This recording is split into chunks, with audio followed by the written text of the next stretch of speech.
Aloha and good morning. This is Clint Hansen with Maui Luxury Real Estate and MauiRealEstateRadio.com. You're joining us today on the KAOI radio group that's broadcasting at 7 a.m. on Monday. That is broadcasting on 11:10 a.m., 97.6 FM, 98.7 FM, and our friends on the west side at 95.5 FM. Today we have repeat and well, soon to be regular guests because people need these economic updates. Would you guys introduce yourselves? I'll start with Reta Chin. Hi, everyone. I'm Reta Chin. I'm from Fidelity National Title and Escrow. I've been in the Maui real estate industry since 1990, and I am really happy to be here to tell you about what's going on in the market. All right, and Paul Brubaker. Hi, Paul Brubaker. I'm a private consulting economist, many years in Hawaii commercial banking, and lots of time on Maui with Reta and Clint and others in the industry, keeping track of things, which we were just talking about. I'm glad to do virtually now and save up my trips for fun rather than work. And your consulting firm, TZ Economics. TZ Economics is the brand. That's correct. Yeah. And then what's your educational background? Oh, I undergrad at Stanford, did some graduate work at Wisconsin, finished my PhD at Manoa. All right. And got the Certified Business Economist designation from the National Association for Business Economics. They took pity on me. You poor thing, you poor thing. So here I want to talk to everybody.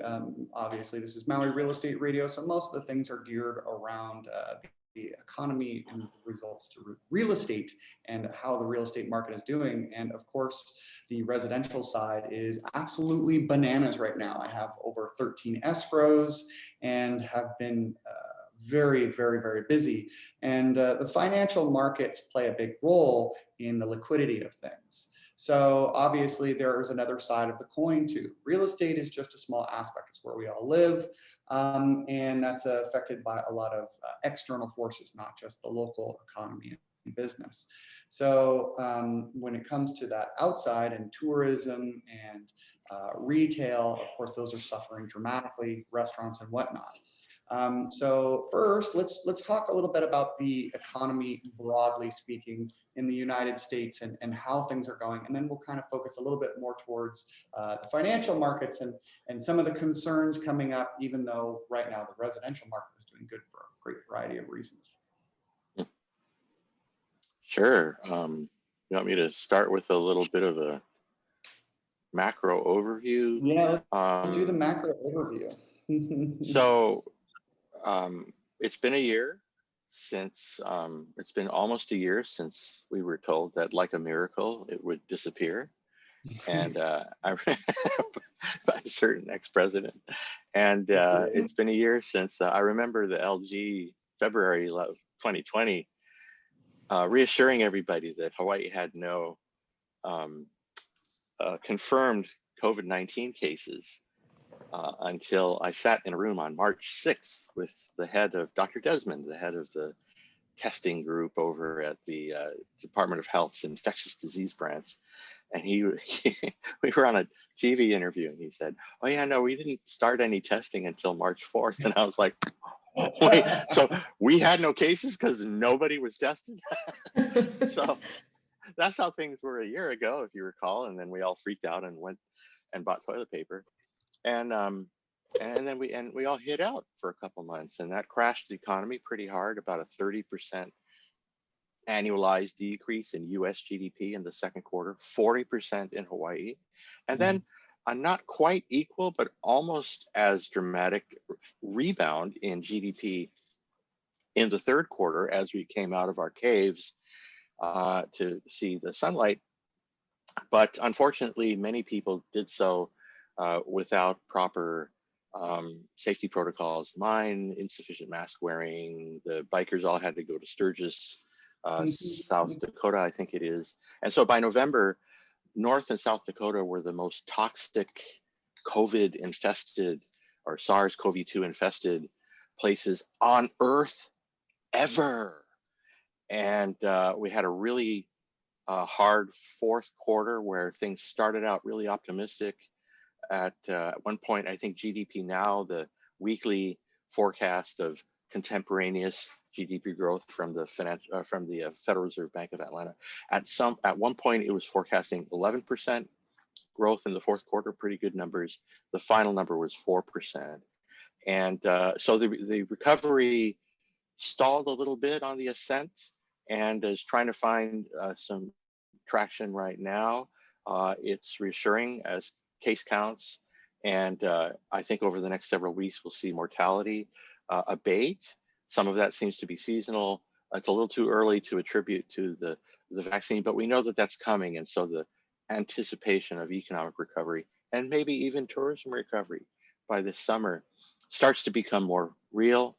And the downside, of course, is that we're seeing long-term interest rates back up a little bit. I think the 10-year Treasury note yield, which was about 0.8 or 0.9% 6 months ago, is up about 50 basis points, maybe, treading into the 1.3% area, which of course is very low, but nevertheless, the direction it's going, which is a process of normalization that you would expect in the economic recovery, will mean slightly higher rates and may take a little bit of the wind out of the sails of the residential real estate market. Yep, got to still have that, quantitative easing, more cash injections into the market. That's the Fed's put all of that in place. It's set its target at near zero for the overnight rate. So that that's there. They've told us their long-term objective for the overnight rate is about 1.5%. I'm sorry, 2.5%, which would be consistent with longer-term yields closer to 3% than 1%, as we've seen. And that would imply a mortgage rate, up around 4.5% by the time we get back to normal. When is that? Easily out in 2022 to 2024, and more likely 2024 for Hawaii than 2022, which is possible in some places across the mainland. So it's going to be, yes, the Fed's set up, put everything in position, indicated that it will wait for inflation to average 2%. That means since we had about 5 or 10 years below 2%, you could easily expect inflation in excess of 2% for a significant period of time before the Fed changes its policy posture. And when you combine that accommodation in monetary policy and the implied relatively low interest rates, although they're normalizing a little bit now, with fiscal relief / stimulus, right? Last year it was relief. This year it's moving towards stimulus in one form or another at one or another level of governance. The die is cast for a durable economic recovery, up to the next surprise, which could be a virulent mutated variant, the Teenage Mutant Ninja Turtle version of COVID-19. COVID-19. I was raised by geneticists. My dad's a plant breeder. My grandfather was a plant breeder. My dad used to say, the viruses are evolving faster than our ability to deal with them. So we're going to need to remain vigilant and to, learn some enduring lessons from this recent experience, because in the arc of history from 1919 to 2020, we kind of got lucky and didn't really have to worry. And there's a lot of people alive. I mean, I'm old enough to remember, polio vaccine. I went to elementary school before there was a vaccination for measles and mumps and rubella and pertussis and I mean, so we all got it.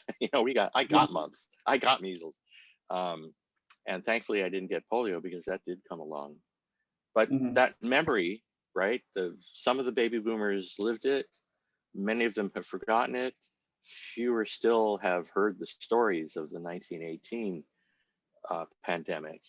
And even smaller fraction of people have studied the Black Death of 1348 and the ones that brought down the Constantinople in the 6th century, et cetera, et cetera. So there's some evidence that Bronze Age civilizations disappeared because of catastrophic pandemic events and or epidemic events. And my dad had a theory. He's a corn guy.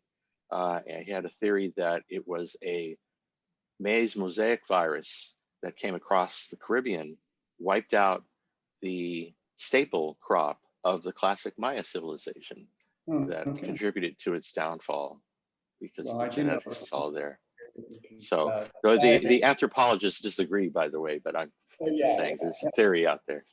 I've heard a lot of different theories of why they crumbled from, viral and bacterial infections to, socioeconomic to political, but Sure. they were a massive society that encompassed, tens of thousands of acres and millions of people, and it all just shut down almost overnight. And being in the middle of, the tropics, things just completely took over. And that's why there was a lost civilization until I think the 1860s or something like that. But back to our society, and hopefully we don't deal with that. We don't want it to crumble around us. Now, we have shifted a lot of our economic dollars to more experience-based things, which of course has affected Hawaii very specifically. Maui and Oahu, Kololave, maybe not there. That wasn't so much a visitor location. But they have a strong visitor-fueled economy. Oahu's more military-based with a large population that's there, but nonetheless, when you go over to see where the dollars are being spent, it's actually quite interesting. The amount of consumption is actually dramatically increased. A lot of people are looking to fill the void in their lives of activities and friends with things and purchases. Everybody's sitting there late nights bored and buying on Amazon, as opposed to being able to go out and do stuff with their friends and family. And so much so that warehouse locations are at an absolute premium, and they're anchoring ships oftentimes for 9 to 14 days off the coast, and just a dramatic drive to bring things in to distribute. Of course, with the infrastructure breakdown during this winter, it's going to only get worse with the storage space. But can you talk to a little bit about our local economy and how it's been damaged during these times with less visitors that are here?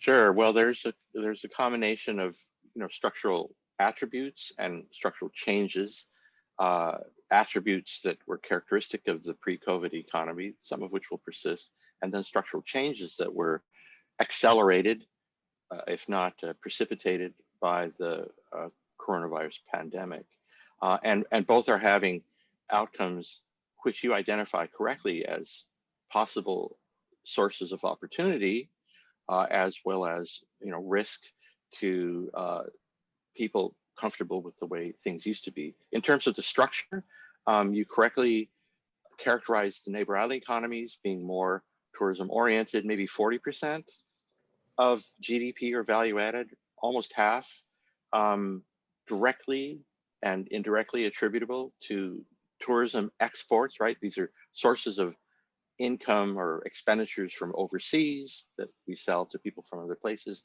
On Oahu, it's more like 10% military, 12% tourism. So the two are of roughly equal magnitude. And of course, the military piece is unchanging, even though tourism has gone to zero.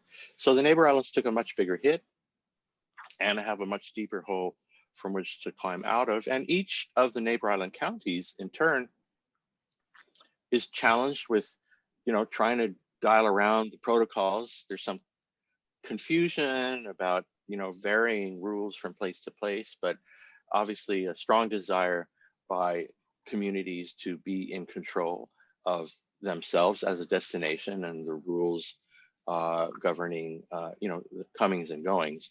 But we have a basic protocol in place now that is, in principle, a basis for the restoration of tourism. It's people just aren't getting on planes. That's just the bottom line. They can get a test and then get on a plane, and they're just not doing it. Now that the big seasonal winter wave of coronavirus infection has abated, maybe there's some opportunity there. But meanwhile, as you also correctly identified, patterns of consumption have changed even among residents. It's not just the people visiting, but it's the households, local households expenditure patterns, which also have changed. Now, in general, they subsided dramatically. So in addition to the loss of export revenue, there was a decrease in consumption, but more fundamentally in terms of where we go from here, there's been a huge shift away from brick and mortar retail and the entire distribution chain that supplied those physical spaces for purchases as well as activities. You pointed out, the average shopping mall has been moving towards an activity-oriented focus and away from strictly being sort of merchandise-oriented. And as a consequence, the switch towards electronic e-commerce delivery of goods and services, changes the landscape for commercial real estate as well as residential real estate, because in addition to the reduced demand for the physical spaces in which to dine out or in which to purchase merchandise, there has increased a demand for places from which to distribute, meals to be delivered at home, or items to be, last mile delivery in the new e-commerce supply chain that was already there, but has rapidly grown to displace the conventional, old school brick and mortar retail distribution model. And we're seeing that everywhere from sort of the big anchor tenants at regional shopping malls, as well as lots of pressures down at the, at the mom and pop level. So with that and the change in the economy, right now things are actually going incredibly well in the residential and real estate market. Condominiums have been, fundamentally slow for a long time, but in this last month we saw a dramatic bump up, and we'll get into that. But a lot of that, of course, is fueled by low interest rates, and the financial markets play an absolute massive, role in that. Back in 2008, when the subprime crisis, which we touched on our last show, that was fundamental blocks of loans would fail at such a dramatic rate that the rate of return would drop, and then the liquidity of banks to be able to loan money completely failed. So regardless of what the Fed set the rate at, they just didn't have that ability to, fuel their own, assets and give more additional cash after that. When the supply of money drops, of course, they can't lend out, and then the interest rate increase, which caused the crash in the real estate market pretty dramatically. In addition to just overall fears and the underwhelmingly slow response in order to deal with that. Now we've been a lot better at dealing and fueling and stimulating the economy, which is absolutely fantastic, but one of the underserved portions, because people are focused on other people, which is great, and we should continue to do that. The small business loans that are out there, are fantastic, but, there are these larger fundamental chunks called collateralized loan obligations. And those make up, as big as a section, if not bigger of a section of, what keeps those, the economic engine going. When they turn them into money-making blocks and put all these loans together, they sit in a bank's portfolio, which they can count on those monies coming to fuel everything in their lending. So what's happening, of course, right now with the, addition to the retail apocalypse and, larger retail shops for goods, going away, with the internet becoming, much more of a part of our daily life. Generally speaking, there is not people going out there because of what's happening with COVID, obviously. So we're seeing these failures, on restaurants, entertainment locations, retail spots on a very large scale, and they're trying to eke out a survival. They're not able to pay their rent, which is of course going on. We're seeing it here locally in Maui, which, Reta was willing to share with a text this morning.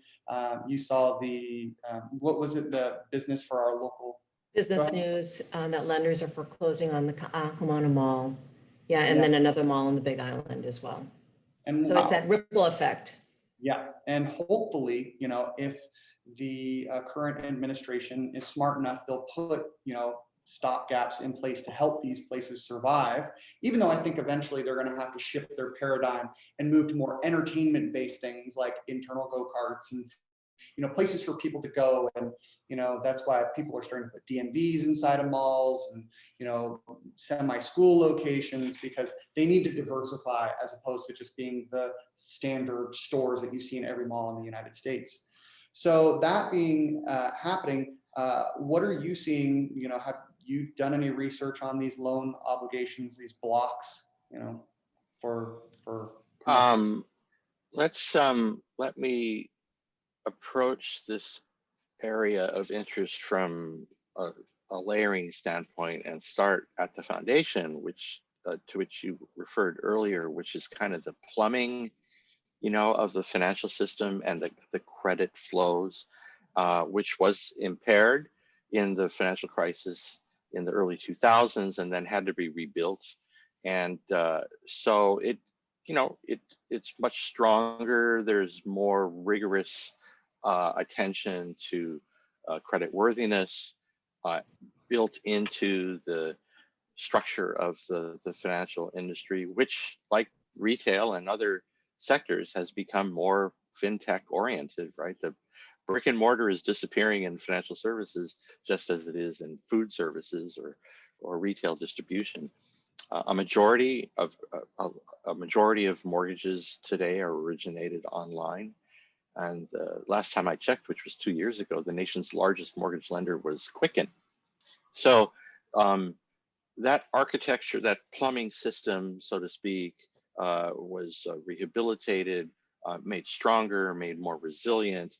And I think in the context of the current recession, which of course was precipitated by an exogenous event, has demonstrated its resilience. And therefore, when you start to look at areas, and you mentioned collateralized loan obligations in particular, where you could, so we need to think a little bit about the structure, but you have a regional shopping mall or an office building or something for which credit has been provided through a commercial loan from a bank. Commercial mortgage-backed securities are a form of pooling where those loans can be put into the pool and then securities issued from that. And collateralized loan obligations more generally are these structures which essentially pool risks so that investors, even banks who have originated mortgage loans, can sell the loans to the aggregator and then buy back the securities from the structure, and are assured as a consequence the benefits of risk pooling, so that even though one or another building may fail as a credit from time to time, the integrity, the credit worthiness of the structure as a whole benefits from this pooling. Well, in an event such as we've gone through in the last year, those credit risks are latent in the fact that stores are closed and businesses have gone under. Restaurants haven't been able to operate at full capacity, if at all. Arts, entertainment venues have almost completely, that's the worst hit area of economic activity everywhere, not just in tourism destinations. And so those strains have emerged. A lot of the reckoning, the so-called resolution of these problem loans, has deliberately been deferred in the residential arena through through eviction moratoria and forbearance in place of foreclosure.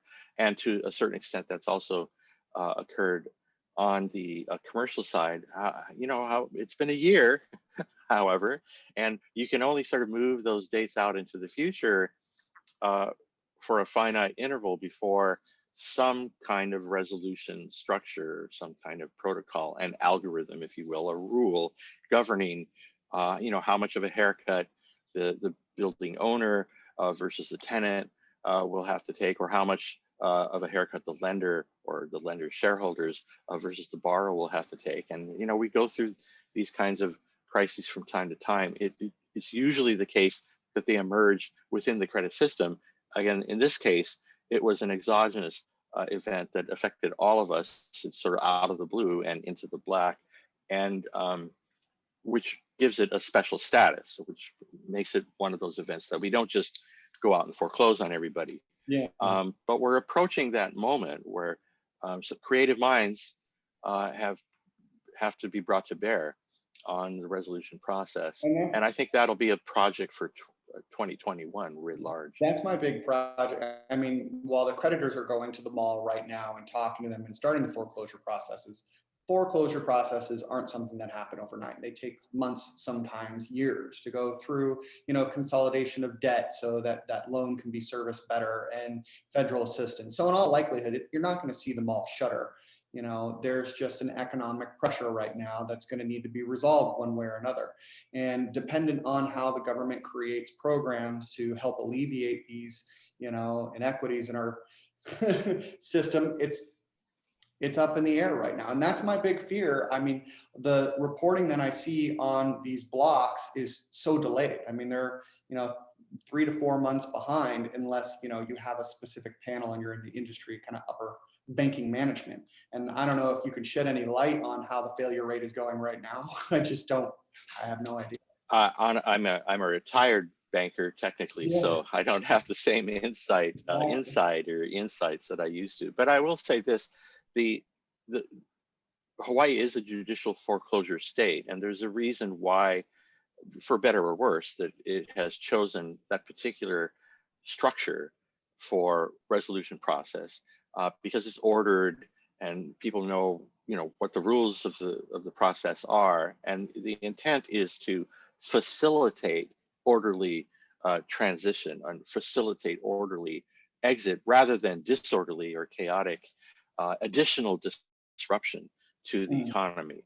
And the banks are much more vigilant in their monitoring of risk exposure, and more diligent about working with clients who find themselves for no reason of their own. I mean, who knew that a viral pandemic was going to show up? So there's a sense in which everybody is in the boat together.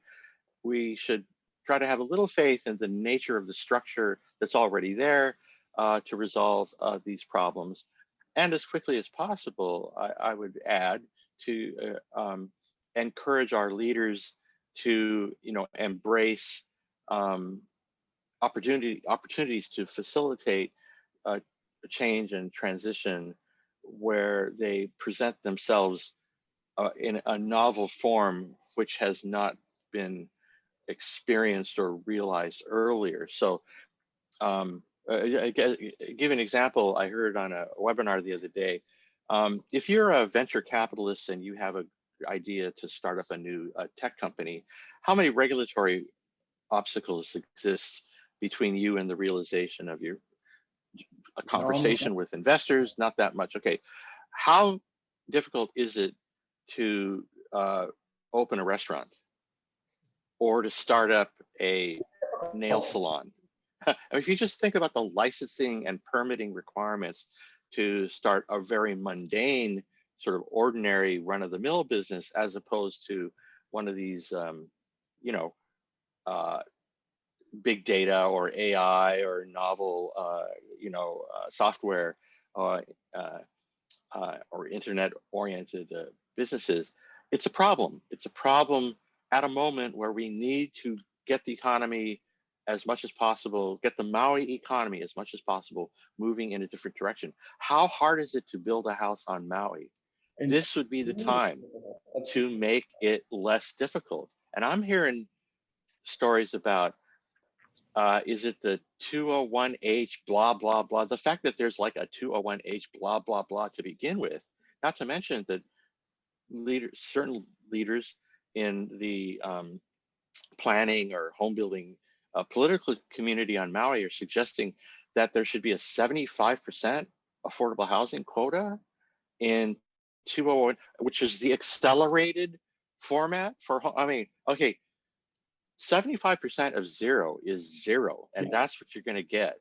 And Maui's been moving in that direction. In fact, I could show you the slides if they were on this computer, which I don't think they are. You know, what I would say though, and I've mentioned this before in previous radio shows, we need different economic vehicles in order to incentivize developers. You know, the whole thing is people are like, developers are bad people and what they're doing is wrong and they're trying to exploit Maui. And, you know, you need to give them the opportunity to build, because, you know, let's say you've been waiting 25 years to get a water meter and you've owned this property, and then you finally get that water meter so you could subdivide, so you can have a place for your kids, because there's no possible way that they're going to ever afford property here unless you work on a partnership with them. And then you go and you say, okay, I want to subdivide this property so that they can have something for their kids and migrate, you know, so on and so forth. And then they look at the now standing fire requirement in order to put in a 50,000 gallon tank, you know, in addition, you know, so a fire hydrant needs to be in place now. It's like, okay, so this went from a cost to get a water meter, which is significantly high. I think it's, you know, close to $20,000 or something to get a water meter now, which you should kind of be built into the costs of water for general expansion and infrastructure increases. Instead, there's a, you know, a cost. And then on top of that cost, they're going to have to, you know, put these new regulatory, you know, stops in place, like a turnaround for a fire truck. You know, when this is a 3-acre estate that's not surrounded by any trees, I don't know why you need to put those in place, but it makes it impossible, literally impossible to build unless you're incredibly wealthy. And that's it. I mean, the cost of being poor is substantial. I mean, it's really, really hard, where, you know, a person, you know, they can barely afford to pay their, you know, $2,100, $2,500 a month in rent, but they can't qualify for a loan, which they'd be paying for $1,100 a month. They could pay, you know, less than half as much on a mortgage, which that goes to save themselves. And as you say, put them on the escalator, you know, to save for the future. And they can't, because they can't qualify with the more stringent regulations. I think regulations are important. They should be in place. But Maui needs something different, because our cost of building are so much dramatically higher. Cost of land is higher. But even if you were to give a developer land for free, there are major costs associated and huge time hurdles to overcome. I mean, it's 15, 20 years to put entitlements into place. That's a lifetime. That is a literal career lifetime for somebody. I've been selling real estate for 20 years, and that would mean from the time I started on one project, I'd only be finishing now. I'm 40 years old, and half of my life would have been for one project. Then it's pretty crazy how that's become the norm.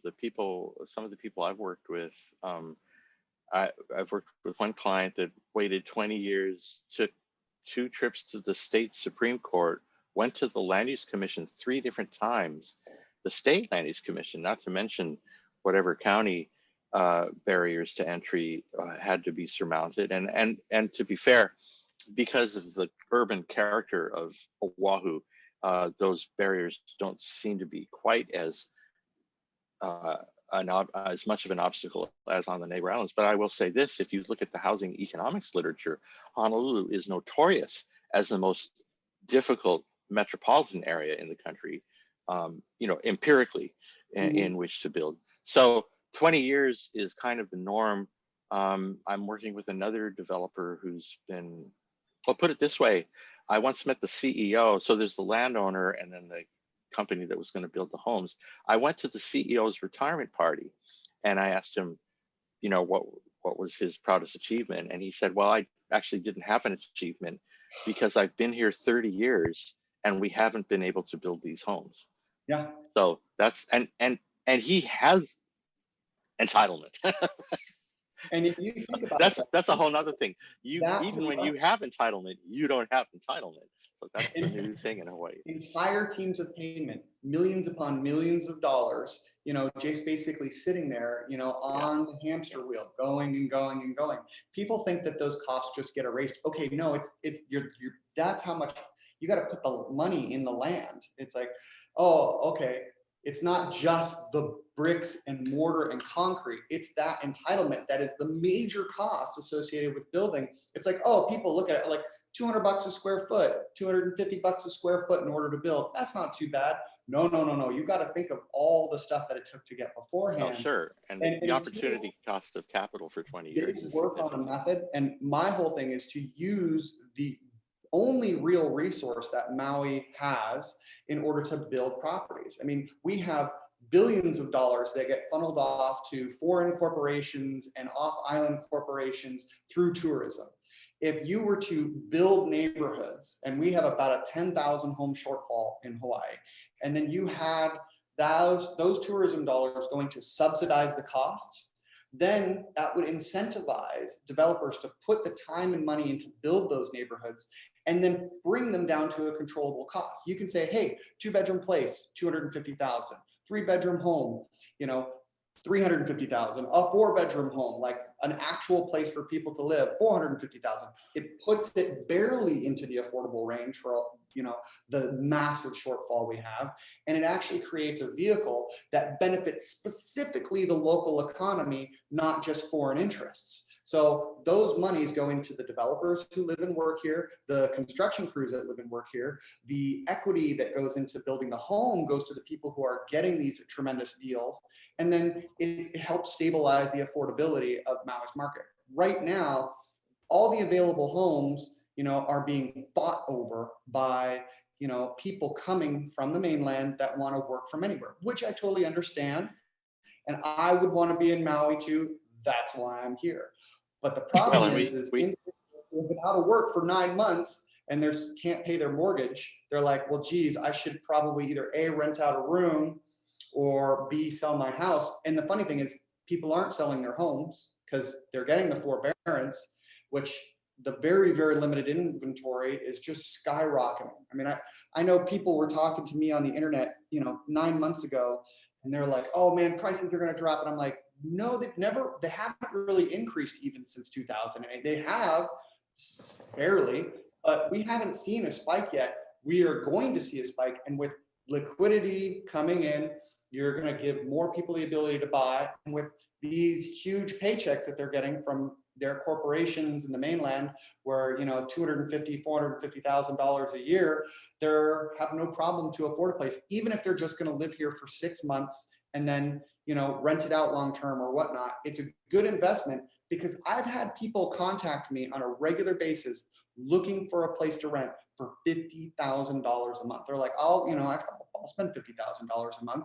And I'm just like, well, you know, first of all, I'm not a property manager. I'll connect you to people. And then I talk to, you know, people I know that like Canadians, and they're saying, hey, yeah, no, since I can't come out there, I'll rent out my house for 20, 30, 40, 50 grand a month. And they're happy. But there's, of course, another section. That's a massive loss of, you know, use in capital. So why not buy something out here, even if you're just going to be using it for that period of time? And they're doing it. There's literally nothing for sale under 3 million, any single family home in Wailea right now. And South Kihei, North Kihei is just as bad. The affordability has just gone out the window. So there needs to be a vehicle in place to create more affordability that specifically benefits local people. And until the processes changed or additional vehicles are put in place, either or, nothing's going to happen and prices are only going to increase. Even if, you know, 3,000 homes were to get foreclosed on and 3,000 local people were forced to sell, which is awful, that's barely going to put a dent in the amount of supply that we have right now. I mean, the shortfall in the properties is just catastrophic. And people just don't realize that you're seeing prices increase. Wait until 3 months goes by. Wait until 4 months goes by. We're only just starting to see condos increase in price. Wait until 2-3 months from now when people are able to come and visit. And yeah, it's not a good situation that we're in.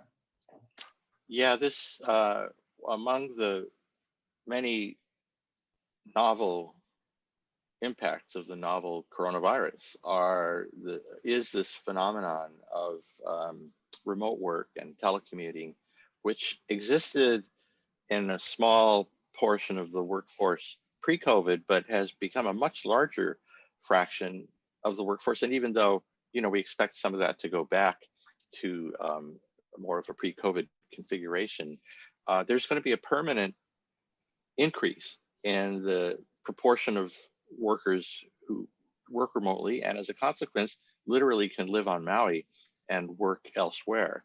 And so just that additional source of housing demand, even if temporary, right? It may not be that they live on Maui full time, but they can come over for several months, as you say, and become sort of the vagabond workers that technology now has enabled, and that workplace custom has now come to accept, particularly in the high productivity, high skill, high compensation portion of the workforce. That additional demand on the housing stock, which we've just described, has not grown very rapidly on Maui at a moment when people aren't selling their houses either. That's the other big thing, is people have just been hiding out in their homes. The listings have not gone up as much as demand has, and against a backdrop of supply, which is a fraction of what it used to be in terms of the flow of new housing units each year. So it's kind of a train wreck. The only, the relief valve is prices, and as you say, there's upward pressure on them. And ultimately, the only solution is to re-engage in the production that allows for the filtering that occurs normally. I mean, the affordable housing tends to be the older housing that has, in a qualitative sense, that is less appealing than the newer houses with all the newfangled, amenities. And so that process, when you build new homes, you initiate a process of filtering whereby the older, lower quality housing units end up at the more affordable end of the spectrum. And when you cut off the new building, you cut off that filtering.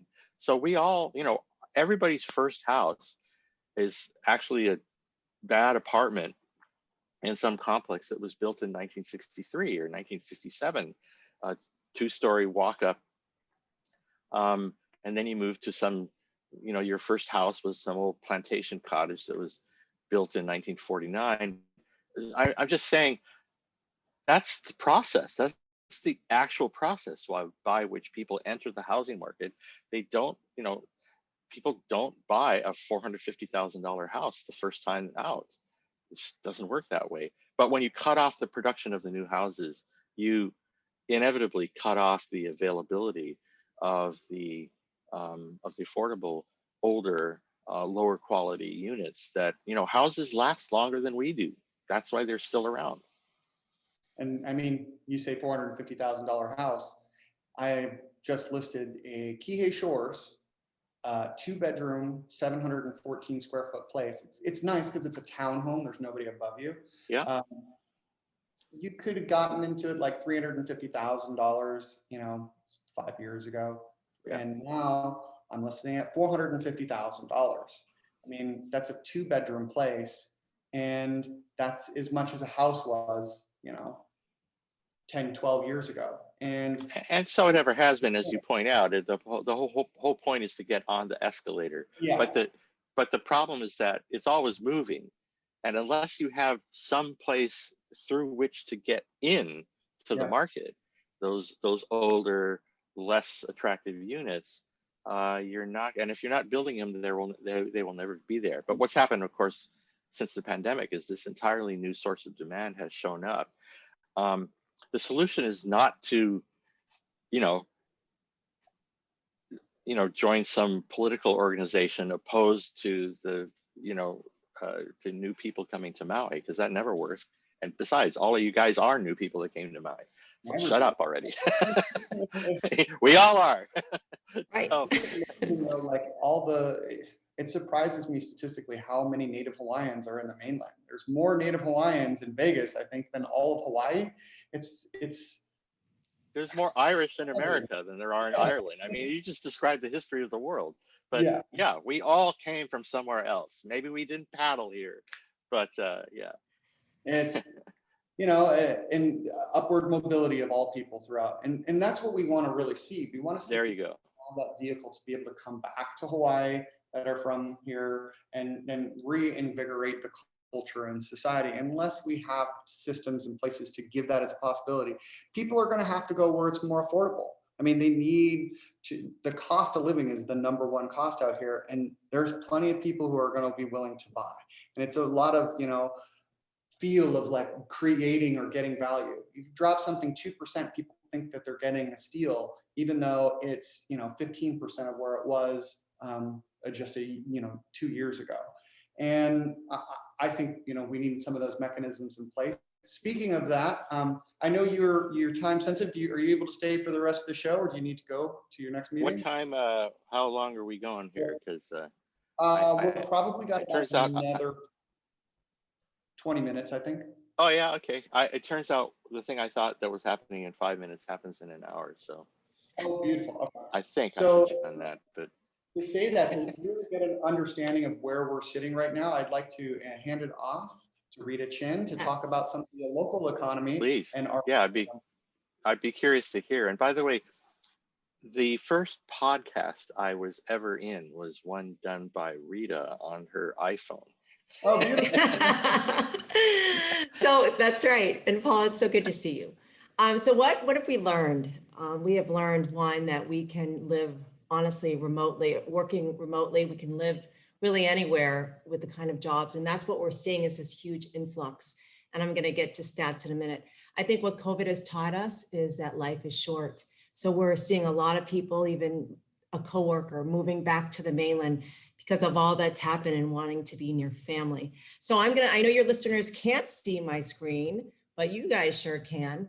I really want to zone in on what really transpired and look at and talk about that mountain. Oh my goodness. Yeah, I mean, this is really amazing, you guys. So pendings are green and blue are sold. We saw, of course, the third, fourth week of March and in April, this huge drop in pendings because, one, people got scared. They lost their jobs. They couldn't rent their places. And so we saw a huge drop. Now, Paul, we always talk about a V recovery, and this is a pretty good recovery, as you can see. I've been in the market or in real estate since 1990, and I just want to point this out. Back in February 26th of 2020, a really healthy market is about 500 pendings, and that includes all kinds of properties on Maui, timeshare, commercial, everything. There were 634 pendings at the time. In April of 2020, that dropped 324. And our Fidelity statewide operations, we had 27% cancellations of resale transactions. I just pulled the stats yesterday. I have never seen 700 pendings, and we are at 764. And like Clint says, the inventory, I mean, we have seen cash deals, quick closings, and I want to talk specifically of the significance. So you will notice that we had 411 pendings in January. So we do expect, historically in Maui real estate, it does get busy. January, February, March, this is our busy high season, but still with this virus has turned everything upside down. We have been busy from September on. I think Reta, yes. Or just a technical question, remind me how this process works. The pending sales are the ones these are contracts into which people have entered in the last month or two? Yeah, so these are all pendings monthly. And so when a buyer and a seller, the principals come together, they open escrow. So they're in escrow. And the sold. So I'm just curious how much of the January pending is a reflection of year end? Like people, is it people who contracted in January, or is it people who contracted? It's typically the green 411 pendings are people who contracted. And in January. In January. It's just fascinating to me that it's fascinating. After the New Year's party, they went out and contracted a house. Well, and this is Maui, and who honestly wouldn't want to live here? And there's some significant reasons as to what's happening here. Another significant thing, you guys think about it, in April of 20 last year, it has always been condos sell way more than homes. So it's about 59% of the deals that record are condo deals. Look at in less than a year time. So we ended the year last year at almost half, 51% of the deals that recorded were condo sales. And now in January, it dropped to 48%. And the home sales were 38%, and that increased to 43%. So the things that are significant are the activity of the market, the shift in the condo and the home sales, and secondly, as we all know, the median sales prices, which I'm going to, so the median sales prices right here. And it's really, to me, super sad as of January. So the median sales price for Maui homes is $980,000. That's the second highest in the state. Hawaii is over $1 million. Now, I can't help but think the fact that that island truly shut down, and we're a lot stricter than we are in Maui. It's an inventory issue. People see and perceive Maui and the state of Hawaii as a way safer place. In talking to a lot of realtors and a lot of principals, they see Hawaii as a place that's safer. You know, it's not crazed with people. And the way that we've handled the fact, the quarantine, the testing, etc. Sadly, the condo has just stayed the same at 560. The land prices have increased. A lot of land have gone into escrow, Mahana Estates on the west side, and then of course Discovery in McKenna side. So that's significant. But here's where I think it's really interesting that you guys may not know. So I was talking to the director of admissions at Maui Preparatory Academy, which is a small private school in West Maui. Great school. My niece graduated there and in a killer college in Boston, and my other niece attends there. In March of 2020, they had 130 students. So what happened in April, a family from Silicon Valley connects with the school, and they're thinking, they want to take our kids out. Let's check out other places. They contact the school, and they literally moved here. Well, from that point, they then told other people, Silicon Valley and Menlo Park. So the roster at Maui Prep in March of 2020 was 130. In August of 2020, that rose to 240. And then this month, the roster now is 276 students. That's a 112% increase. So what you're seeing, it's huge. And it's because about 49 families have moved from Silicon Valley, their families over here. And that's why West Maui has absolutely gone crazy. I have here, and I know your listeners can't see it, but I just want to show you the pending. So Paul, as you may or may not know, South Maui has always been the number one. Usually 1/3 of the properties are record down here in South Maui. It's a mix of high-end and condos, and that's usually West Maui and then Central. But just looking at, I was just digging into the data. West Maui this is January 1st pendings to yesterday. So this is just from the first. 210 transactions have gone into escrow in West Maui, 48 homes, 136 condos, whereas South Maui, 194 transactions with 42 homes and 150.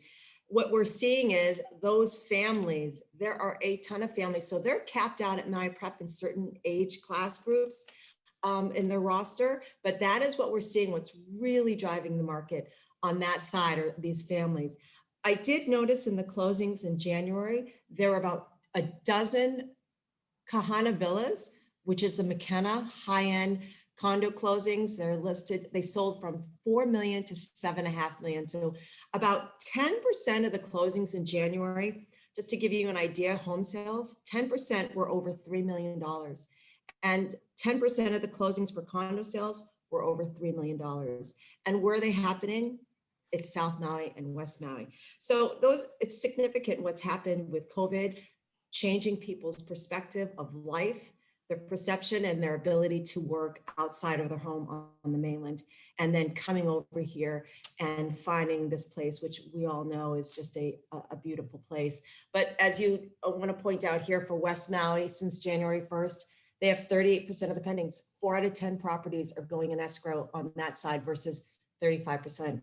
So it's sad to see the home prices have increased, and the demand, it's a supply demand issue here on Maui, and on Kauai. It's crazy. I've never seen the market like this. Starting. That's what I'm trying. Like, I explain that to people, and I've been able to accurately predict where things are going to be going. And you know, I explain to a lot of my clients, I'm like, they're like, I'm going to come in February, and I'm like, no, you should have really come last month. The way I see it, there's not going to be anything available by the time February comes. And I had a multitude of clients that came. And, you know, of course, there's literally nothing in that, you know, $2 to $3 million range at all, especially not under $1 million. I mean, I have a multitude of buyers that I'm working with to try to find things. So there are things that you're not seeing that have come to the active market that are being replaced and people are purchasing. And people like that because it saves them escrow fees, because we don't have to list the home and do the professional photography and the videography. It's going to happen with condominiums too. It's already happened with high-end condominiums. Wailea Point does still have some good values in there, but the inventory evaporated in there. It completely disappeared. And you know, you used to be able to get a nice 2-bedroom, lived like a home, Wailea Point, oceanfront, like oceanfront for $3.5 million. Now, of course, it's going to be $4.5 to $5.5 million for that very same product. You could still get a $2 million place in that same complex with a partial ocean view, or a 2.5, you know, with which and a loft together for 2.5.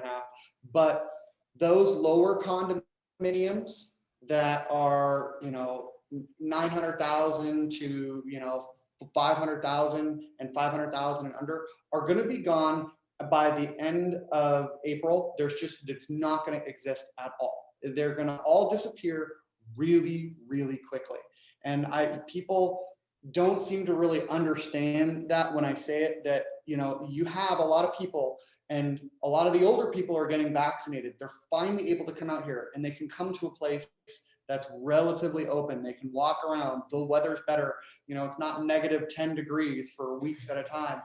They're going to be here, and they're not going to be able to find a rental. It'll be cheaper to buy something that they're going to be able to rent out eventually. So you're just not going to be able to get those same opportunities. It will happen. It's coming. You just wait.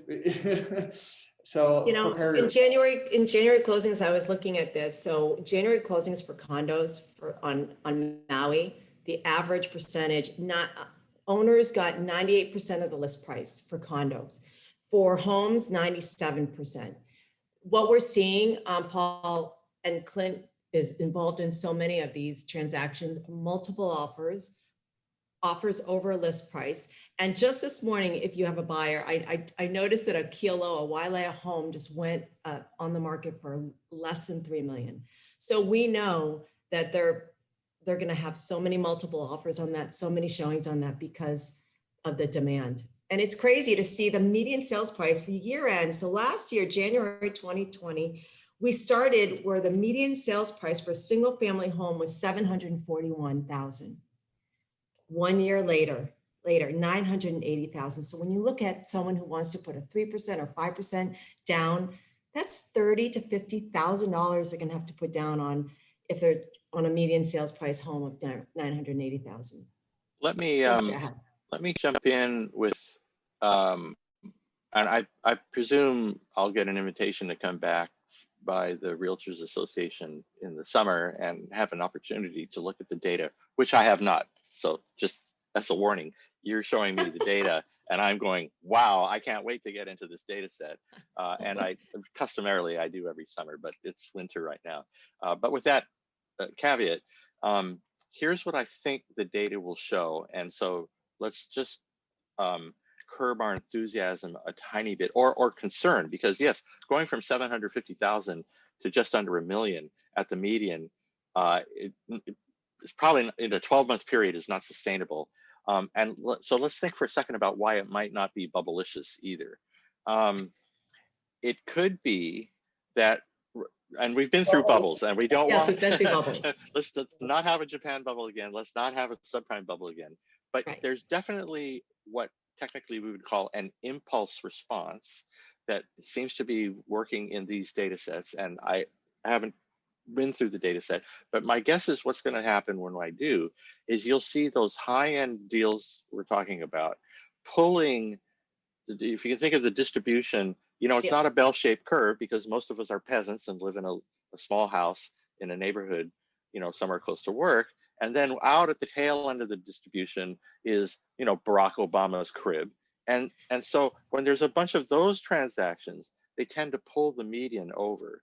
And I think something like that is happening right now because of the pandemic. As you say, all of a sudden, people, particularly high skill, high productivity, highly compensated individuals in leading edge companies that could entertain remote work, all of a sudden were confronted with a situation where people could not collaborate in proximity in the same physical space, went to remote work and found that it just worked fine for their company. And so by the end of 2020, 6 months after the pandemic started, approaching a year now, many companies have made this, the decision that we're just going to stay like this. And so, as you say, there are people in a position to choose to live on Maui who continue to work in Menlo Park or wherever. My niece is a teacher up north of San Francisco. What's it called up there? Anyway, Sonoma County. And a lot of people commute down to the city. But she says in her school now, and her schools are remote, right now, a lot of her students, families have actually moved to Hawaii. And they're still going to her school in Santa Rosa. So the phenomenon you're talking about, it definitely exists. My guess is that it's partly a one-time, we were talking about e-commerce was already there, but we all just totally decided to use it more intensively. And we are forever after going to use Costco.com and we're going to do the drive-by at Target. Do you guys have Target on? Oh, We yeah, do we have got Target. we got Target. Right, where you get on your phone. This is how I shop at Target, right? I get on my phone, I buy my printers, whatever, and then I go by and they throw it into the back of my car. So those one-time shifts that the pandemic induced have also occurred in the housing market. And I'm thinking what we're seeing is a reflection of that. And because some of your viewers some of your audience can see on screen, if you'll indulge me, let me share you the survey results. So these are surveys of companies that have economists. Now, what kind of a company has an economist? I would argue a very leading edge and smart company. But so, it's not common for companies to have economists. But in those companies that do, a large proportion of them are now working in a configuration where most or all employees work remotely. So as we've said, on the demand side of Maui's housing market, a bunch of these people realize, I don't have to live in San Jose or in Santa Clara County, California. I can live in Bozeman, Montana. I can live in Utah. I can live in Lahaina or Kapalua. And so they busted a move, and they busted a move to all of those places, by the way. Top 5 states for population growth in the middle of the pandemic: Arizona, Utah, Idaho, Nevada, all the 4 Intermountain states, plus Texas, Florida, and the Carolinas.